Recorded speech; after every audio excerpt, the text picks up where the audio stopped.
বিসমিল্লাহির রহমানির রহিম। আসসালামু আলাইকুম ওয়ারাহমাতুল্লাহি ওয়াবারাকাতুহু।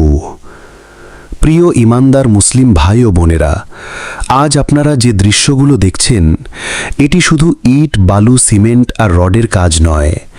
এটি এমন একটি কাজ যার প্রতিটি ধূলিকণার সাথে জড়িয়ে আছে অসংখ্য সিজদা, অসংখ্য কোরআন তেলাওয়াত, অসংখ্য তাকবীরের ধ্বনি। এটি বিলজোয়ানি উত্তরপাড়া জামে মসজিদের চলমান নির্মাণ কাজের বাস্তব চিত্র। আলহামদুলিল্লাহ, দীর্ঘ সংগ্রাম, কষ্ট, দোয়া এবং কিছু দানশীল মানুষের সহযোগিতায় আল্লাহ এই ঘর ধীরে ধীরে দৃশ্যমান হয়ে উঠছে। কিন্তু অত্যন্ত দুঃখ ও ভারাক্রান্ত হৃদয়ে বলতে হচ্ছে, অর্থ সংকটের কারণে যে কোনো মুহূর্তে এই নির্মাণ কাজ বন্ধ হয়ে যেতে পারে।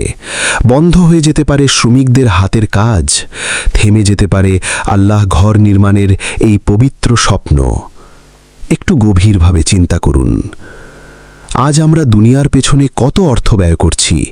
এক কাপ চা, একটি সিগারেট, একদিনের অপ্রয়োজনীয় খরচ। কিন্তু আল্লাহ ঘরের জন্য যখন দান করার সময় আসে, তখন আমরা দ্বিধায় পড়ে যাই। ভাই আমার, আপনি কি জানেন না, আপনার দান করা ছোট্ট একটি টাকাও আল্লাহর কাছে পাহাড় সম মূল্যবান হতে পারে? হয়তো আপনি যে একটি ইট দেবেন, সেই ইটের ওপর দাঁড়িয়ে একজন মুসল্লি সিজদা করবে। হয়তো আপনার সহযোগিতায় লাগানো একটি ফ্যানের নিচে বসে কেউ কোরআন তেলাওয়াত করবে। হয়তো আপনার দান করা সামান্য টাকায় অজুর পানির ব্যবস্থা হবে, আর সেই প্রতিটি আমলের সওয়াব মৃত্যুর পরও আপনার কবরে পৌঁছাতে থাকবে। রাসূলুল্লাহ সাল্লাল্লাহু আলাইহি ওয়াসাল্লাম বলেছেন, মানুষ মৃত্যুবরণ করলে তার সব আমল বন্ধ হয়ে যায়, তবে তিনটি আমল বন্ধ হয় না: সদাকায়ে জারিয়া, উপকারী ইলম এবং নেক সন্তান যে তার জন্য দোয়া করে। ভাবুন তো, আপনি দুনিয়া থেকে চলে যাওয়ার পরও যদি এই মসজিদে আজান হয়, নামাজ হয়, কোরআনের তেলাওয়াত হয়, আর প্রতিটি সওয়াব আপনার আমলনামায় জমা হতে থাকে, তাহলে এর চেয়ে বড় সৌভাগ্য আর কি হতে পারে?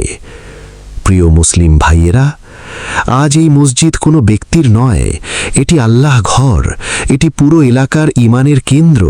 এটি ভবিষ্যৎ প্রজন্মের দ্বীনি শিক্ষার আলো। আজ যদি আমরা এই ঘরের জন্য এগিয়ে না আসি, তাহলে কাল আল্লাহ দরবারে কি জবাব দেব? আল্লাহ তাআলা কোরআনে ইরশাদ করেন, আল্লাহ মসজিদ তো তারাই আবাদ করে যারা আল্লাহ ও আখিরাতে ঈমান আনে। সূরা তাওবা আয়াত 18। রাসূলুল্লাহ সাল্লাল্লাহু আলাইহি ওয়াসাল্লাম আরও বলেছেন, যে ব্যক্তি আল্লাহ সন্তুষ্টির জন্য মসজিদ নির্মাণ করে, আল্লাহ তার জন্য জান্নাতে ঘর নির্মাণ করেন। সুবহানাল্লাহ! দুনিয়ার ক্ষণস্থায়ী সম্পদের বিনিময়ে জান্নাতের স্থায়ী ঘর। তাই আসুন আজই সিদ্ধান্ত নিই, আমরা আল্লাহ ঘর নির্মাণে অংশগ্রহণ করব। কেউ 1000 দেবেন, কেউ 10,000 দেবেন, কেউ লক্ষ টাকা দেবেন, আবার কেউ হয়তো সামর্থ্য অনুযায়ী অল্প কিছু দেবেন। কিন্তু আল্লাহর কাছে সবচেয়ে মূল্যবান হল আন্তরিক নিয়ত। মনে রাখবেন, কিয়ামতের দিন টাকা পয়সা, গাড়ি বাড়ি কিছুই কাজে আসবে না। কাজে আসবে শুধু নেক আমল। হয়তো আজ এই ভিডিওটি দেখছেন, এটাই হতে পারে আল্লাহ পক্ষ থেকে আপনার জন্য একটি দাওয়াত। তাই দেরি না করে এগিয়ে আসুন, নিজে দান করুন, পরিবারকে উৎসাহিত করুন, বন্ধুদের জানান এবং আল্লাহ ঘর নির্মাণে শরিক হয়ে নিজের আখিরাতকে আলোকিত করুন।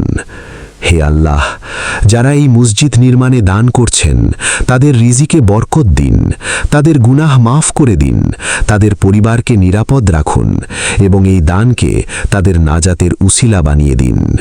আল্লাহুম্মা আমিন। আল্লাহু আকবার, আল্লাহু আকবার,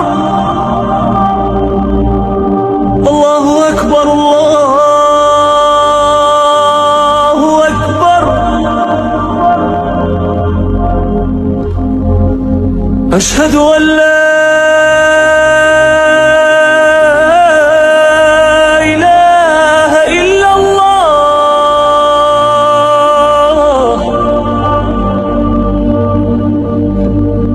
أشهد أن لا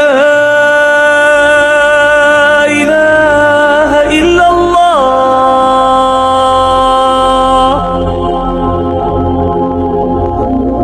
أشهد أن محمدا رسول الله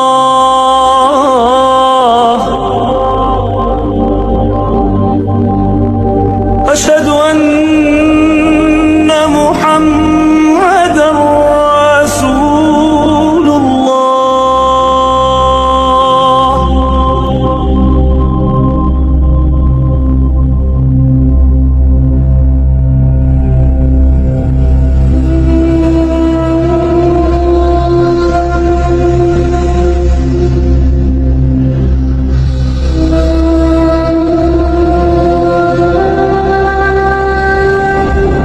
حي على الصلاة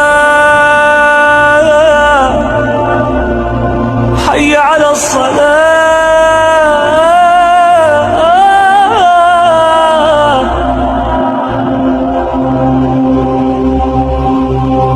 حي على الفلاح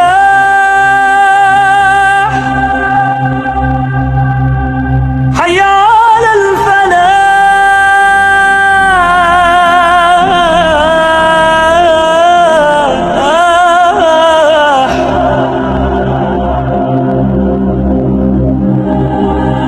الله أكبر الله أكبر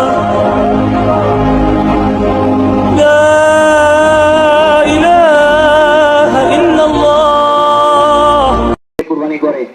আর তখনকার কুরবানির একটা নিদর্শন ছিল, যার কুরবানি কবুল হবে তার কুরবানি আল্লাহ তাআলার পক্ষ থেকেই পুড়িয়ে দেওয়া হবে। তো সেই অনুযায়ী হাবিল ও কাবিল যখন কুরবানি করে, তো সেই অনুযায়ী হাবিলের কুরবানিটাই কবুল হয়ে যায়, যার কারণে তার কুরবানিটা পুড়িয়ে দেওয়া হয়, পুড়িয়ে আল্লাহর পক্ষে নিয়ে দেওয়া হয়।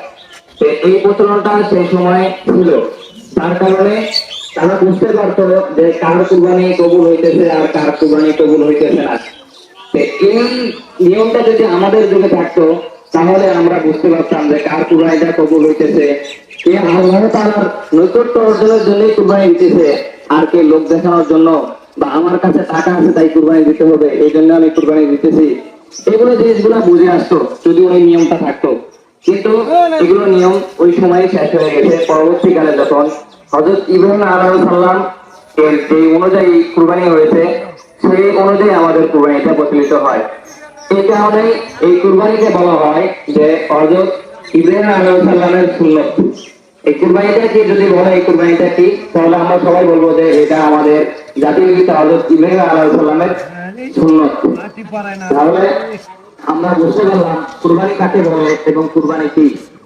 এখন আসি আমরা কুরবানি কার উপরে ওয়াজিব, কোন ব্যক্তির উপরে কুরবানিটা ওয়াজিব। বলা হয়েছে যে ব্যক্তি কুরবানি করবে সে সম্ভবত মুসলমান হতে হবে। এই দুনিয়াতে ইসমাঈল আলাইহিস সালাম একটা কথাই বলছে যে এই দুনিয়াতে এত মানুষ থাকা অবস্থায় আল্লাহ তাআলা কারো মানুষকে, কোনো মানুষকে কবুল করে না আল্লাহর রাস্তায় কুরবানি করার জন্য। হ্যাঁ, বাবা, আল্লাহ যে তোমার ছেলে আমার মতো ইসমাঈলকে যে এই রাস্তা কুরবানি করার জন্য যে আল্লাহ কবুল করছে, এটাই তো আমার জন্য কি যথেষ্ট, এটাই কি আমার জন্য যথেষ্ট। আমার মতো ইসমাঈল এরকম হাজারো লোক ছিল, লক্ষ লক্ষ লোক কি ছিল, কিন্তু কাউকে কি আল্লাহ তাআলা কবুল করে না আমার একটু দোয়া করার জন্য। এই যে আমাদের কেশিয়ার সাহেব, মাশাআল্লাহ মাশাআল্লাহ, সবাই মিলে আলহামদুলিল্লাহ। এই তো 500 1000 এরকম ভাবে দিলে ইনশাআল্লাহ অনেক টাকা হয়ে যাবে। আমাদের অনেক টাকার দরকার, দেখেন অনেক টাকা সিমেন্টের ঘরে, রডের ঘরে, বিভিন্ন রকমের বাকি হয়ে আছে। এই যে আমাদের কেশিয়ার সাহেব, ওনার মায়ের মা কি জিনিস, হ্যাঁ মা কি জিনিস। কেশিয়ার সাহেব সেদিনকে গত শুক্রবার 500 টাকা দান করছে মায়ের মাগফিরাতের উদ্দেশ্যে, আজকে আবার 1000 টাকা দান করছে। সবাই বলেন আলহামদুলিল্লাহ। আল্লাহ তাআলা ওনার মাকে এই মসজিদে সদকা জারিয়া উসিলা করে আল্লাহ পাক তার জীবনের গুনাহ খাতা মাফ করুক। সবাই বলেন আমিন। আল্লাহ পাক তাকে জান্নাতবাসী করুক। সবাই বলেন আমিন। হ্যাঁ, আমার জাকির ভাইও বাবার মাগফিরাতের উদ্দেশ্যে 500 টাকা দিয়েছে। আমিরুল ভাইয়া 500 টাকা দান করছে বাবা মায়ের জন্য, যার জন্য মৃত ব্যক্তির জন্য। আপনারা হ্যাঁ, আল্লাহ পাক ওনার এই দানকে কবুল করুক। সবাই বলেন আমিন। দেন ভাই, এই সময় একটু দেন 10 মিনিট, আমি কালেকশন, বেশি সময় কালেকশন করবো না, একটু যদি এইটুকু চিন্তা করে আমিরুল কি কইলেন? আমিরুল ভূঁইয়া। এটা কে দিছে? এক মহিলা। হ্যাঁ। হ্যাঁ। স্বামীর জন্য 200 টাকা দান করছে। দেখেন স্বামী স্ত্রীর মহব্বত কি জিনিস, স্বামী স্ত্রীর মহব্বত কি জিনিস। হাদিস শরীফের ভিতরে আসছে, কোন স্বামী যদি স্ত্রীর জন্য 2 হাত তুলে আল্লাহর কাছে দোয়া করে, আল্লাহ তাআলা তার স্ত্রীর কবর আযাব মাফ করে দেন। কোন স্ত্রী যদি স্বামীর জন্য এরকম দোয়া করে, তাহলে স্বামীর কি কবর আযাব আল্লাহ পাক মাফ করে দিবে। হ্যাঁ, আমরা প্রত্যেকে অল্প অল্প সময় একটু যে যা পারি মিঠুন শিকদার খালার জন্য তো আছে 1000 টাকা দান করছে। আমি বলছি না, আমি আজকে